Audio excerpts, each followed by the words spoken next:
सबसे best advantage ये है कोटलिन मल्टी प्लेटफॉर्म का, ठीक है। ये प्योर कोटलिन में लिखा जाता है कोड इसमें, ठीक है। इसमें जावा वगैरह में नहीं लिखा जाता है, ठीक है। और बिजनेस लॉजिक है और नेटवर्क लॉजिक है, आप कॉमन लिख सकते हो, ठीक है, बिना किसी कंप्रोमाइज के, ठीक है। और इसमें क्या है, इसका यूज करने का ये फायदा है कि जो प्योर एंड्रॉयड डेवलपर है उनके लिए बेस्ट है, ठीक है। अगर वो एंड्रॉयड कर रहे हैं, जेटपैक कंपोज उन्होंने कर लिया है, तो ये आराम से वो सीख कर सकते हैं, ठीक है। जेटपैक कंपोज इसके लिए मैंडेटरी है ना, बिना जेटपैक कंपोज का हम नहीं कर पाएंगे, ठीक है। क्योंकि मोस्टली सब कुछ वही यूज हो रहे हैं, सारे कंपोजेबल फंक्शन जो भी हम जेटपैक कंपोज में हम पढ़े हैं, चीज़ें वही सब यूज हो रहे हैं, ठीक है। तो वही है। अब जैसे इसमें कोड रियूजेबिलिटी होता है, एक बार लिखा हुआ कोड एंड्रॉयड आईओएस दोनों पे यूज हो सकता है, ठीक है। मेंटेनेबिलिटी, एक ही कोड बेस होने से बग फिक्सिंग और फीचर्स अपडेट इजी हो जाता है। सेम जैसे मतलब फ्लटर वगैरह का है, रिएक्ट नेटिव का है, वही सेम है। बस इसमें नेटिव एपीआई का सपोर्ट मिलता है, जिससे कोई परफॉर्मेंस लॉस नहीं होता है। अगर आपको जैसे मतलब इसमें सेम एज नेटिव मिलता है एंड्रॉयड और आईओएस का, जैसे आपको लगेगा कि हाँ मतलब जो एप्स वगैरह है एकदम नेटिव जैसे लिखेगा, जैसे फ्लटर वगैरह में और रिएक्ट नेटिव में ऐसा लगता है कि थोड़ा यूआई टाइप का, वेब टाइप का है मतलब। लेकिन इसमें जो जो क्वालिटी मिलता है नेटिव नेटिव जैसा ही मिलता है, ठीक है। एक ही कोड लिखने से डेवलपमेंट कॉस्ट और टाइम दोनों सेव होता है, ठीक है। जैसे इसमें कोटलिन मल्टी प्लेटफॉर्म में जो बिजनेस लॉजिक होता नहीं है, कोड रियूजेबिलिटी का जो बिजनेस लॉजिक होता है वो शेयर्ड होता है, ठीक है।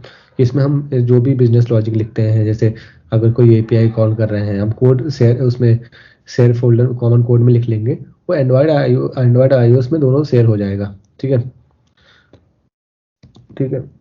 तो फ्लटर वगैरह में भी full UI and logic set भी हो जाता है, ठीक है। मतलब जो भी उसमें भी मतलब कोड रियूजेबिलिटी फ्लटर में भी हो जाता है, ठीक है। इसमें बिजनेस लॉजिक शेयर्ड होते हैं, ठीक है, कोटिन मल्टी प्लेटफॉर्म में। लेकिन फ्लटर वगैरह में full UI and logic shared भी हो जाते हैं, ठीक है। और रिएक्ट नेटिव में भी वो हो जाते हैं। और परफॉर्मेंस जो होता है नियर नेटिव जैसा ही होता है, ठीक है, इसका। और मतलब फ्लटर में कस्टम इंजन होता है, ठीक है, जो हम डार्ट में लिखते हैं, इसका कस्टम इंजन परफॉर्मेंस होता है। इसमें रिएक्ट नेटिव में जावा स्क्रिप्ट बेस्ड होता है, ठीक है, जो इसका परफॉर्मेंस मैटर करता है, ठीक है।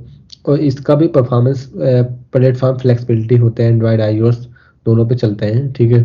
एंड्रॉयड आईओएस, ठीक है, अभी वेब और डेस्कटॉप पे भी आने वाला है, तो जल्दी ही वो भी बनने लगा है मोस्टली, ठीक है। तो उसके लिए भी अलग अलग कोड हम लिख सकते हैं, मतलब कोड एक ही जैसे होगा, लेकिन सपोर्ट आ ही जाएगा मोस्टली सब जल्दी से ही, ठीक है।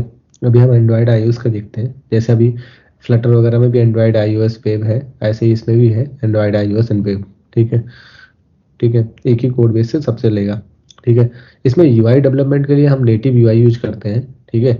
नेटिव यूआई इसमें क्या होता है कि हम कोटलिन मल्टी प्लेटफॉर्म के लिए आप कंपोज यूज करेंगे, और इसके बाद कोड इसके स्विफ्ट के लिए स्विफ्ट यूआई यूज करते हैं, ठीक है, यूआई डेवलपमेंट के लिए। इसमें कस्टम यूआई होता है फ्लटर में, ठीक है। और रिएक्ट नेटिव में भी ब्रिज टू नेटिव यूआई जैसे होता है, ठीक है। तो ये चीज डिफरेंस है सब में, ठीक है, ओके। तो हम एक प्रोजेक्ट देखते हैं, ठीक है, बना के, ओके। तो आपको आइडिया लगेगा कैसे मतलब क्या हम कर रहे हैं, ठीक है। एक सेकंड।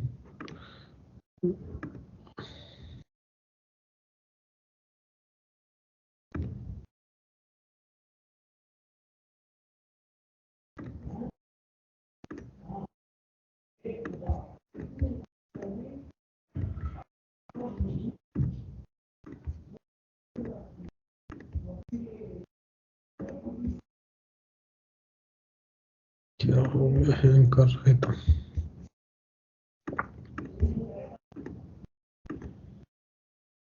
ठीक है, तो हम एक आपको कोड दिखाते हैं सिंपली प्रोजेक्ट क्रिएट करके, ठीक है।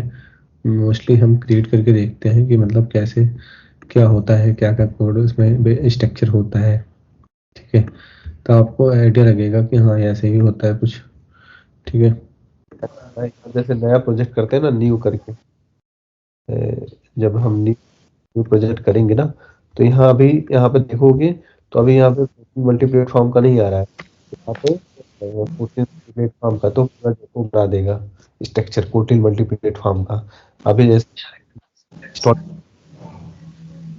देखते हैं, सबसे पहले आपको अगर हम KMP का प्रोजेक्ट बनाना होगा तो सबसे पहले आपको एक प्लगइन से इंस्टॉल करना होगा कोटलिन मल्टी प्लेटफॉर्म का।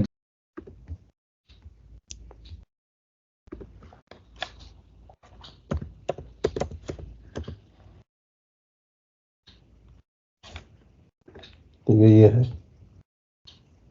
ठीक है, कोटलिन मल्टी।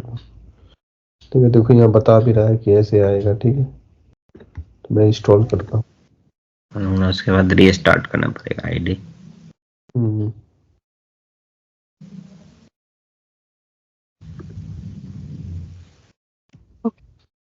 अब मैं नया प्रोजेक्ट क्रिएट करूंगा ना, फाइल करके न्यू प्रोजेक्ट। ठीक है, अब देखो यहाँ पे हमारा कोटिन मल्टी प्लेटफॉर्म ऐप आ गया। लाइब्रेरी बनानी है या ऐप बनानी है, अभी तक ये नहीं आ रहा था ना, तो जब मैं नेक्स्ट कर दूंगा तो ये अपना ऐप का नाम तो ये बना देगा। ठीक है, अपना क्रिएट कर देगा। तो जैसे मैं एक यहाँ पे एप्लीकेशन का नाम देता हूँ। ठीक है, आई थिंक, ठीक है, ठीक है, अब मैं एप्लीकेशन का नाम देता हूँ एक KMP।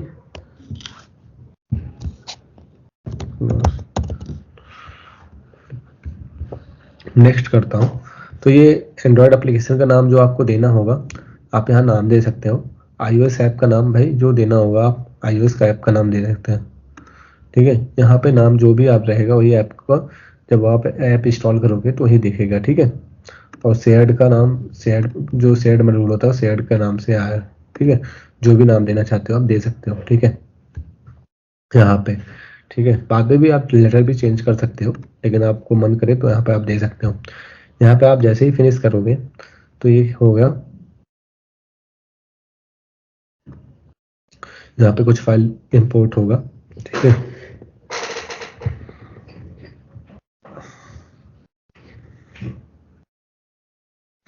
तो ये हमारा ये हो गया। ठीक है, शेयर्ड में होता है जो कॉमन कोड होता है इसमें आ जाता है। ठीक है, ये स्ट्रक्चर होता है प्रोजेक्ट फाइल का। ठीक है, जो एंड्रॉयड ऐप होता है, एक iOS ऐप होता है, एक शेयर्ड फोल्डर होता है। शेयर्ड फोल्डर में जो भी हम शेयर्ड मतलब जो भी कॉमन होता है, ठीक है, वो यहाँ पे हम लिखते हैं। ठीक है, जो एंड्रॉयड और iOS में यूज हो रहे होते हैं। ठीक है, अब हम इस प्रोजेक्ट को रन करके देखते हैं सिंपली। ठीक है, तो अभी आपको एंड्रॉयड का भी दिखेगा, iOS का भी दिखेगा। ठीक है, अभी इसमें हेलो एंड्रॉयड का प्लेटफॉर्म लिखा जाएगा नेम, जैसे कि यहाँ पे मैं रन करता हूँ। ठीक है,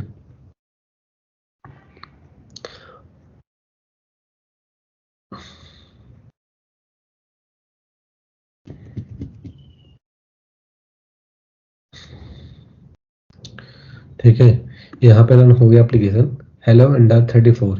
ठीक है, अब प्लेटफॉर्म है एंड्रॉयड है। ठीक है, हमारा प्लेटफॉर्म है, अभी एंड्रॉयड के लिए गए, और जो वर्जन है API लेवल 34 है। ठीक है, तो गेट यहाँ से प्लेटफॉर्म कर रहा है। ठीक है, गेट प्लेटफॉर्म। ठीक है, प्लेटफॉर्म का नाम, उसके बाद इसके बाद 34 कर रहा है। ठीक है, तो ये हो गया एंड्रॉयड का। ठीक है, जो हमारा एंड्रॉयड का। अब iOS के लिए अगर हम रन करेंगे तो यहाँ पे iOS सेलेक्ट, जैसे यहाँ पे एंड्रॉयड ऐप सेलेक्ट कर रखा है, यहाँ पे आप iOS सेलेक्ट करोगे, वो iOS कॉन्फ़िगर करोगे कि कौन से डिवाइस में आपको रन करना है। जैसे मुझे रन करना है iOS एंड iPhone 16 Pro। ठीक है, तो यहाँ पे आप सेलेक्ट करोगे। ठीक है, तो इसके बाद अप्लाई करोगे, ओके करोगे, तो ये सिलेक्ट हो गया। ठीक है, अब हम क्या कर रहे हैं, अब इस पे हम रन कर रहे हैं। ठीक है, iOS के लिए आपको मतलब वो रखना मैकबुक होना चाहिए, तभी ये होगा। एंड विंडो फोन मतलब विंडो लैपटॉप पे नहीं होगा। ठीक है, तो ये हमारा एप्लीकेशन इंस्टॉल हो रहा है। ठीक है, इसके बाद ये रन होके यहाँ पे आ गया हेलो iOS 18.2। ठीक है, वर्जन। तो ये हमारा एक्स कोड में इसको कैसे एक्स कोड पे बनाना पड़ेगा ना इसके लिए? नहीं, हाँ एक्स कोड में भी आप कर सकते हो, ठीक है। एक्स कोड के लिए हम जैसे यहाँ पे मेरा एक्स कोड है, ओपन कर लेता हूँ मैं, ठीक है। मैं एक्स कोड रन करता हूँ। अगर आपको एक्स कोड पे रन करना हो तो ये ओपन एग्जिस्टिंग फाइल, ठीक है। अगर मैं यहाँ पे जाता हूँ, ये जो KMP क्लासेस है मेरा फोल्डर है। अब मैं स्पेसिफिक iOS ऐप में जाता हूँ, जो iOS app dot x code project है ना, आप यहाँ पे ओपन करके इसको रन कर सकते हो, ठीक है। ओके, तो यहाँ पे आप रन करोगे ना, तो ये बिल्ड होके सक्सेस होके लॉन्च हो जाएगा एप्लीकेशन, ठीक है। तो ये कहाँ गया, ठीक है, ठीक है, यहाँ पे लॉन्च हुआ है, ठीक है। जो हमारा एक्स कोड फाइल होता है, ठीक है, यहाँ इसमें पे एरर आया है कुछ।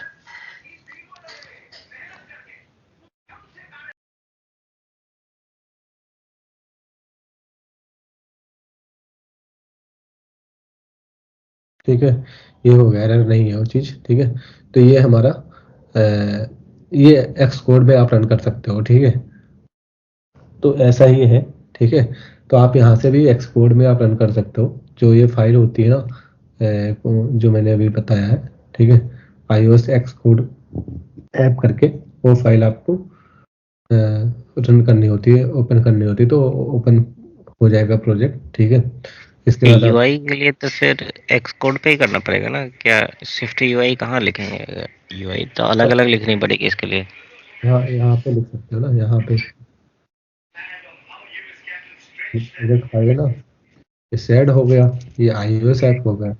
iOS ऐप के लिए हमारा जो कंटेंट भी होता है ना, यहाँ पे लिखते हैं, ठीक है। यहाँ पे लिखोगे, ठीक है, इसी के अंदर। एंड्रॉइड स्टूडियो में। हाँ, एंड्रॉइड स्टूडियो में लिख सकते हो, आराम से लिख सकते हो, कोई दिक्कत नहीं है, ठीक है। एंड्रॉइड स्टूडियो में लिखोगे, ओके। ये भी फ्रेमवर्क है ना, रन करने के लिए आप यहाँ से भी रन कर सकते हो। आपको iOS पे जाने, एक्सकोड पे जाने की जरूरत नहीं है करने। एक्सकोड पे जब जाने की जरूरत पड़ेगी, जब आपको कुछ मतलब प्रोडक्शन के लिए करना होगा या बिल्ड बनाना होगा, ठीक है, टेस्टिंग बिल्ड बनाना होगा, तो फिर आप वहाँ पे जा सकते हो। नहीं तो आप जो भी कोड करोगे यहाँ से होगा, एरर भी यहाँ से सॉल्व होगा, सारे जो भी एरर आएंगे आपको इसी में से, ठीक है।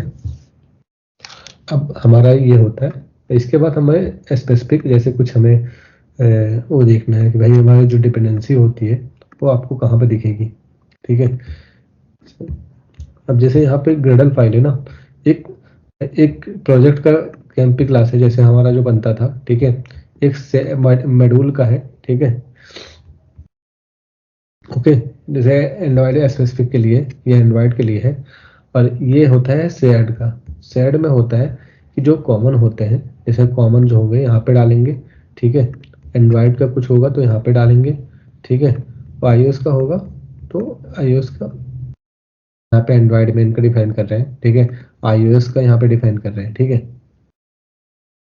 और इसके बाद जो भी स्पेसिफिक होता है उसकी डिपेंडेंसी हम यहाँ पे डाल देते हैं, ठीक है, स्पेसिफिक डिपेंडेंसी, ठीक है। तो यहाँ पे iOS मेन का हम डाल दिए, एंड्रॉयड मेन का डाल दिया, कॉमन मेन का डाल दिया, ठीक है, ओके। तो यहाँ पे हम डिफाइन कर लिया, ठीक है। अब ये एक प्रोजेक्ट स्ट्रक्चर है जो हमारा होता है, ठीक है, मेनली कॉमन सा, ठीक है। हमारा ये प्रोजेक्ट स्ट्रक्चर है जो हम सारा करते हैं, ठीक है, ओके। तो बस यही है, और इसमें ये स्ट्रक्चर है, ठीक है। जो कॉमन फोल्डर होता है यहाँ पे सारी चीज़ें बनती है, ठीक है। एंड्रॉयड स्पेसिफिक ये है और iOS स्पेसिफिक ये है, ठीक है। यहाँ पे जो प्रोजेक्ट फाइल होती है, एंड्रॉयड ऐप, iOS ऐप, इसके बाद कॉमन शेड मतलब कॉमन होता है, शेड होता है, ठीक है, कॉमन, ठीक है। तो यहाँ पे वो डिफाइन करते हैं, ठीक है। तो आपको यहाँ पे आप कर एपीआईज सकते, वगैरह तो फिर तो शेड में ही लिखना पड़ेगा ना, एपीआईज की कॉलिंग कैसे करना होता है। हाँ जी, हाँ जी, ठीक है।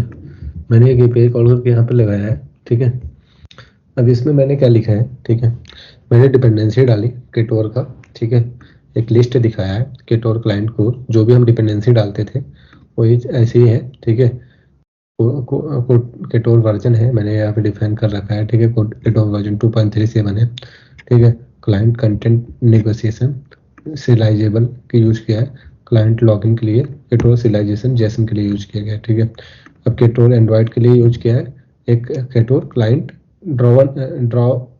डार्विन होता है जो iOS के लिए चलता है, ठीक है, केटोर डार्विन, ठीक है, जो इसके लिए चलता है, ठीक है। ये डिफाइन करना पड़ेगा आपको, ठीक है, डिपेंडेंसी।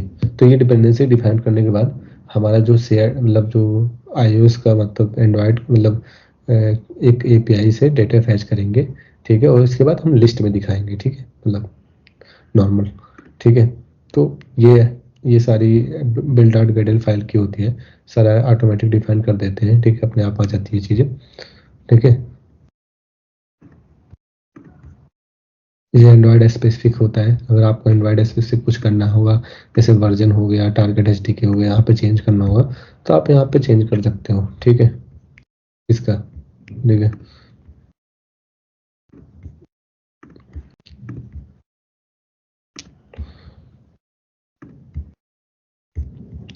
ठीक है, तो हम जैसे जो यहाँ पे कैंपी टेस्ट के नाम से मैंने बनाया है API क्लाइंट। API क्लाइंट तो ऐसे ही है जैसे हम पहले कल किए था, मतलब केटोर में किया था, सेम ऐसे ही है, थोड़ा बहुत डिफरेंट आपको दिखेगा नहीं, मतलब सेम वैसे ही है। तो सबसे पहले हमारा एक होता है API क्लाइंट, ठीक है, जो हमने बना रखा है ये, ठीक है। इसमें क्या कर रहे हैं कि जो HTTP क्लाइंट का यूज कर रहे हैं, ठीक है। केटोर को नेटवर्क क्लाइंट जो नेटवर्किंग क्लाइंट है जो API कॉल के लिए यूज होता है, कंटेंट नेगोशिएशन यूज कर रहे हैं, ठीक है, जो हमने कल बताया था आपको कि प्लगइन जेसन पार्सिंग के लिए इंस्टॉल किया गया है, ठीक है। लॉगिंग इसलिए यूज हो रहा है, ठीक है, कि plugin API request response log दिखाने के लिए इनेबल किया गया है, ठीक है। यहाँ पे फैच डमी API किया गया है, जो हमारा एक डमी API का URL है, ठीक है। वहाँ पे एक फंक्शन API कॉल करके लिस्ट रिटर्न करता है, ठीक है, ये लिस्ट रिटर्न करता है, ठीक है। एक मैंने यहाँ पे डमी लिस्ट बना रखा है, उसमें ID है, नेम है, यूजर नेम है, ईमेल है, ठीक है, जो दिखेगा, ठीक है।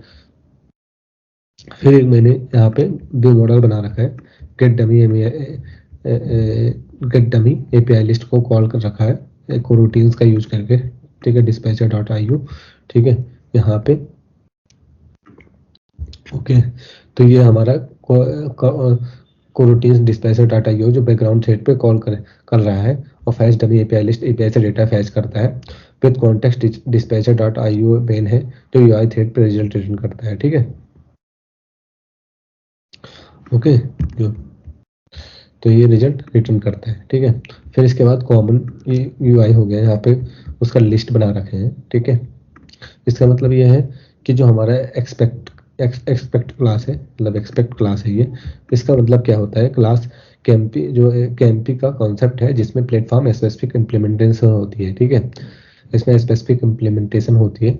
ये method list dummy API response को लिस्ट स्ट्रिंग में कन्वर्ट करेगा, और एंड्रॉइड iOS दोनों प्लेटफॉर्म पे अलग अलग इम्प्लीमेंट दी जाएगी, ठीक है। अब इसके बाद इसका मेन व्यू मॉडल जो मैंने आपको बताया, ठीक है। अब मेन एक्टिविटी इसका है जो हमारा जो एंड्रॉइड स्पेसिफिक हम चेंज करनी है, यहाँ पे व्यू मॉडल को मैंने कॉल किया, और कॉमन UI को मैंने कॉल किया यहाँ पे, ठीक है। व्यू मॉडल में मैंने कॉल किया गेट डमी API लिस्ट, ठीक है, उसका नाम मैंने गेट किया, ठीक है, value common UI create user list से किया, ठीक है। फिर मैंने एक यूजर लिस्ट बनाई, नेम मैंने पास किया, ठीक है, यूजर लिस्ट यहाँ पे बनाया, ग्लेजी कॉलम बनाया है, आइटम दिखाया, नेम उसमें दिखा दिया उसका, ठीक है, और लिस्ट में नेम दिख जाएगा, ठीक है, सिंपल सा इधर है, ठीक है, लिस्ट में नाम लिख जाएगा। फिर हम ऐसे ही iOS के लिए इधर भी किए हैं, ठीक है। तो प्रोजेक्ट फाइल में गए, ठीक है, जो कंटेंट व्यू शिफ्ट होता है यहाँ पे यूज किया है, ठीक है, जो डमी API लिस्ट यहाँ पे दिख रहा है आपको, ठीक है, यहाँ शिफ्ट के लिए, ठीक है, जो @state API लिस्ट जो दिख रहा है ना, @state प्राइवेट पे लिस्ट, इसका क्या किया गया है, मतलब इसका काम क्या है, ठीक है।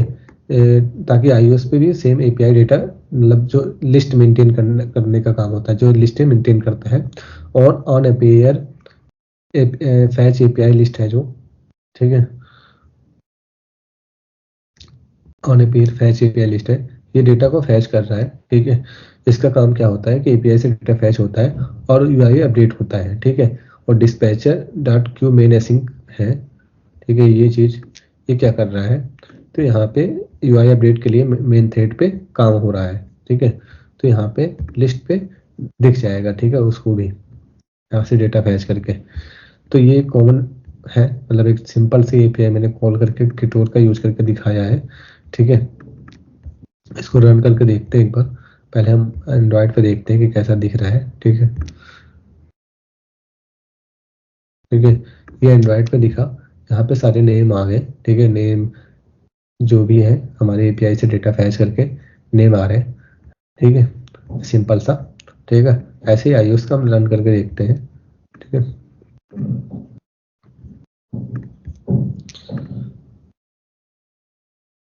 ठीक है, ये iOS का ये इधर नहीं आ गया, ठीक है।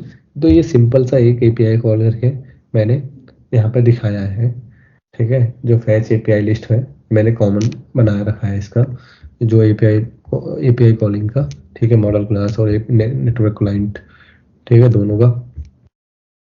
तो यहाँ पे आप कॉमन UI का यहाँ पे वो मैंने बना रखा है कि यूजर लिस्ट क्रिएट करने का, ठीक है, API क्लाइंट का है, ठीक है, ये है, ठीक है चीज़ें। मैंने एक और भी ऐसी सेम सेम चीज़ें जैसे यहाँ पे बनी है, ऐसे ही मैंने एक और प्रोजेक्ट बनाया था, ठीक है, वो भी खोल लेते हैं, क्या देखते कौन सा प्रोजेक्ट था वो, KMP के नाम से था क्या, ठीक है।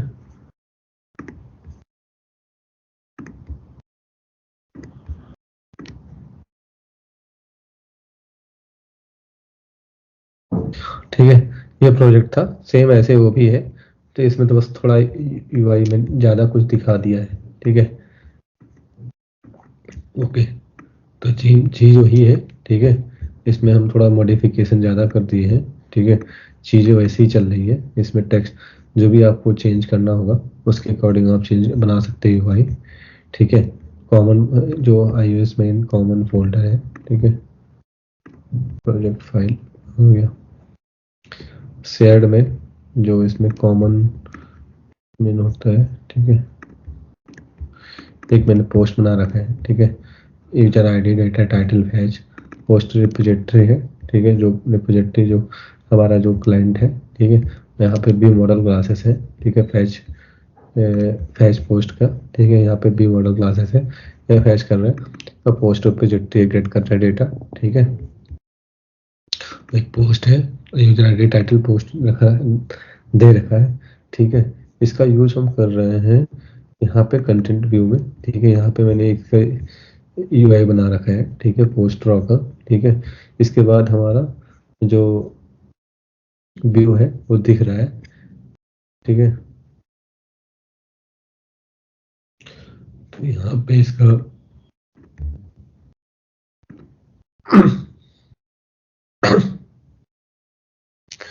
यहाँ पे ऐसा दिख रहा है या iOS में, ठीक है। ओके, तो चीज़ ऐसी ही है, तो आपको कॉमन लिखना होगा, ठीक है, आप बना सकते हो कुछ भी, ठीक है, इस साइड से, ठीक है। तो ये होता है मतलब कोटली मल्टी प्लेटफॉर्म का एक बेसिक है, मतलब स्ट्रक्चर है जो हम डिफाइन करते हैं। हमारा जो कोड होता है जो कॉमन हम यूज कर सकते हैं, दोनों यूज कर सकते हैं, जैसे भी आपको यूज करना है, ठीक है, यूज कर सकते हैं, ठीक है। ये स्ट्रक्चर होता है। आपको सबसे पहले कोटली मल्टी मतलब कंपोज आना चाहिए, उसके लिए कंपोज आप जितना भी आप उसमें डिफाइन करोगे, जितना अच्छा करोगे कंपोज में, उतनी अच्छा आप यहाँ पे कर सकते हो, ठीक है। जैसे वहाँ पे एक डेटाबेस यूज होता है, मतलब वहाँ पे यहाँ पे भी एसक्यूएलाइट डेटाबेस यूज होता है, ठीक है, सब मतलब एसक्यूएलाइट डिलाइट बोलते हैं, ठीक है, एसक्यूएलाइट डिलाइट बोलते हैं, ठीक है। इसमें क्या होता है, एसक्यूएलाइट डिलाइट क्या होता है कि ये Kotli multi platform database library है जो एसक्यूलाइट का यूज करता है, ठीक है। जो एंड्रॉइड में हम एसक्यूलाइट यूज करते हैं वैसे ही होता है एसक्यूलाइट, एसक्यूएल डिलाइट होता है, ठीक है। ये टाइप सेफ एसक्यूएल क्वेरी लिखा जा सकता है इसमें। कैंपी के लिए ऑप्टिमाइज है एंड्रॉइड आईओएस के लिए। कोरोटीन्स और फ्लो सपोर्ट करता है, ठीक है। तो इसका भी यूज करके हम जो भी डेटाबेस से हम रिलेटेड चीज़ें होती है तो हम यूज कर सकते हैं, ठीक है। लेकिन जो क्वेरी लिखते हैं, जैसे हम उसमें एसक्यूलाइट में क्वेरी लिखते हैं वैसे यहाँ पे भी क्वेरी लिखी जाती है, ठीक है। ओके, तो वो हम ऐसे करते हैं उसके लिए, ठीक है। तो हमारा केटोर होता है एपीआई कॉलिंग के लिए यहाँ पे, ठीक है। एसक्यूलाइट जो ये होता है एसक्यूएल, एसक्यूएल डिलाइट होता है हमारा डेटाबेस के लिए यूज होता है। और सब कुछ सब कॉमन है, जैसे जो हमारा एंड्रॉयड का कोई इसमें डिपेंडेंसी इंजेक्शन, जैसे जो मतलब डैगर डिपेंडेंसी इंजेक्शन होता है, यहाँ पे कोई इन यूज होता है, कोई इंडिपेंडेंसी इंजेक्शन, ठीक है। ओके, तो यहाँ पे कोई इंडिपेंडेंसी इंजेक्शन यूज होता है हमारा,